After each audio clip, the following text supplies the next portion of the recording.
Atta girl. Ivy belongs to a Point and Flush Kennels out of Wisconsin. He has a hunting club and he sells some dogs. All right, Ivy. All right. We'll just turn her loose. I got birds with me. We're gonna let her run. We're gonna make her handle and go with us. Turn a few times. I'll make her whoa. We're gonna do it all with the stimulation.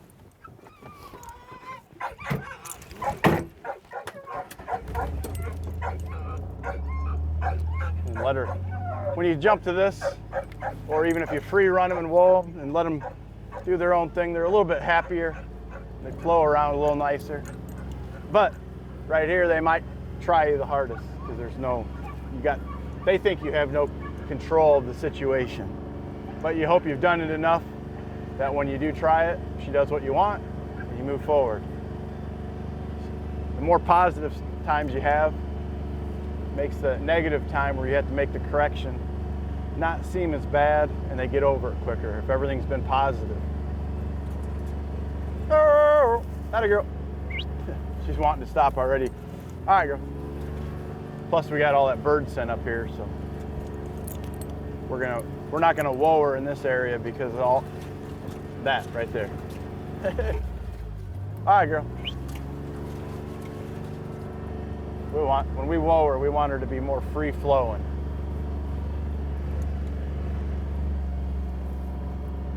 Come on, girl. Hurry, come on. Gotta go. Atta girl.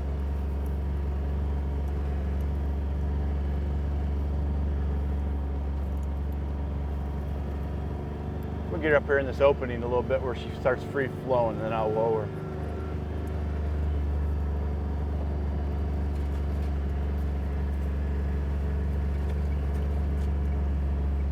Easy. If she wouldn't have whoaed there, I'd stimulate her, make her stand. And since she did a good job and she's showing good style, I'm gonna throw a pigeon and just let her chase for her reward. Atta girl. She likes to bark at them when they're flying. I've seen a lot of short hairs do that. I don't know if that's happiness or frustration. She's still kind of thinking about that bird. We won't make her do anything right now until her mind's off of it. Now we'll go back to work. Let's go, girl. Later on, I'll take her mind off of it. I won't let her chase as far. I'll start taking a little chase out and just making her do more of what I want. Hello. She doesn't turn there. She knows now I could stimulate her and make her, but I didn't have to. So she turned and did what I wanted. She's hunting out nice and easy. And we'll try to stop her. We'll let her have a little bit of relaxation. I'm gonna try to whoa her at a further distance. And if she doesn't do it, I'll stimulate her on the belly till she stops. And then if I have to give a dog a lot of stimulation, I always make sure I throw a bird afterwards. That way their mind, a true bird dog, you can fix anything with birds.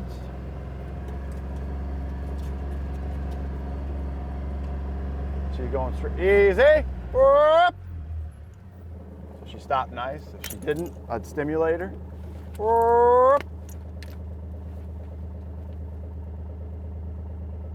Let her test a little bit. All right.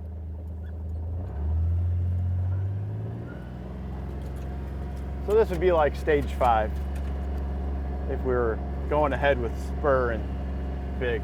This will be next week. This is what I'll do with them. That a girl.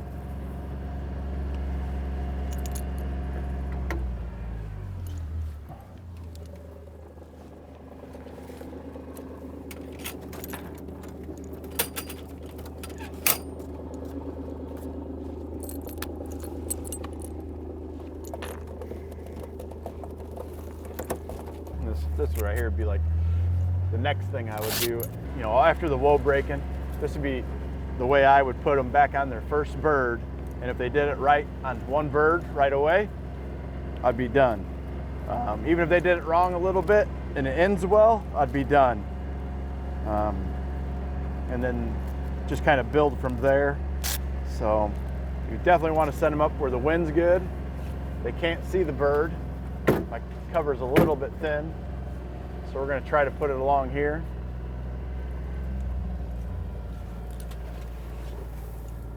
She won't be able to see that bird in there. And I got one in here so I can get to it quick and flush one. And always make sure you have your remote in your hand.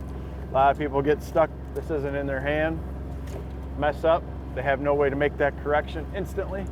If you can't make an instant correction, you shouldn't really be correcting. You know, if it's not within 3 to 5 seconds, sometimes you just gotta let it go and set it up for a better situation the next time. See, she spun around nice, she's handling well. If she doesn't turn, she knows like, up, my arrow, up.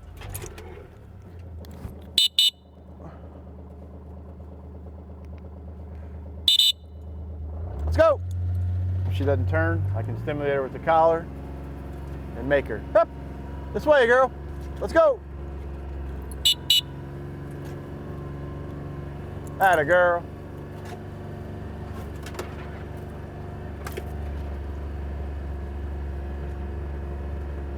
Oh, I thought she had it. Now she got it. Whoop. If she moves forward, I'm going to stimulate her. I'll pick her up and set her back. I'm just going to try to get out front real quick, get this bird in the air, and move forward. Whoop.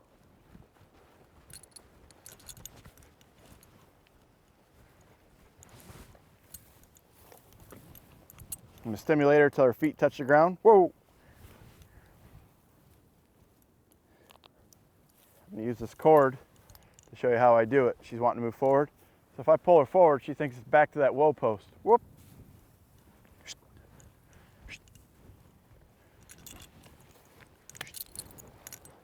Whoop!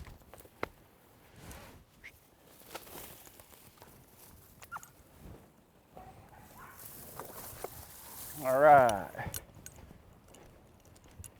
And that went pretty good, so I don't think we'll try to push it any further.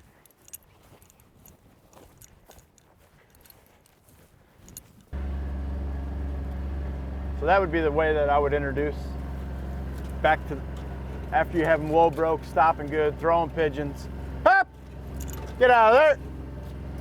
Only thing they're going to do in them woods right here on a training situation is get in trouble. That's why I try to keep them out of the woods. Later on when you're hunting, you let them do whatever you want. But here there's a lot of birds left over and they get in them woods, they might start knocking them. Then they'll start hunting for the woods. So if the guy's ever going to field trial them and shoot to retrieve, you just don't want them to learn to be in there. Atta girl. Atta girl, Ivy. And the same thing for here. Here! If she don't come to me, I'd stimulate her. Atta girl. Here! Good girl.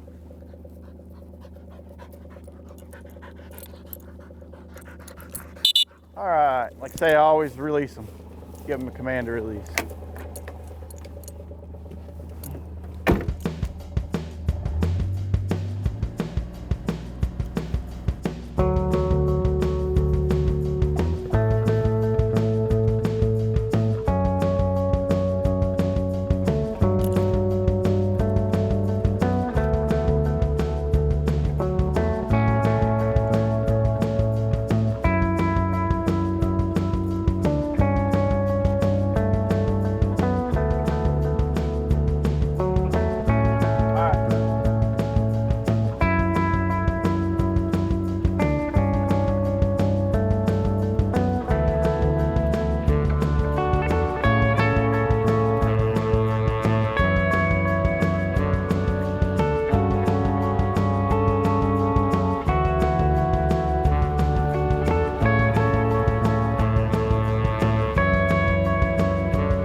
A lot of times dog training isn't how smart you are, or how good you do anything. Sometimes it's just about how you know the right time to quit, whether it be good or bad, and just call it a day on certain dogs. And earlier she did a good job. She did try to step, but we corrected it, made a good correction, so it's time to move on. And she's happy when we put her away. All right.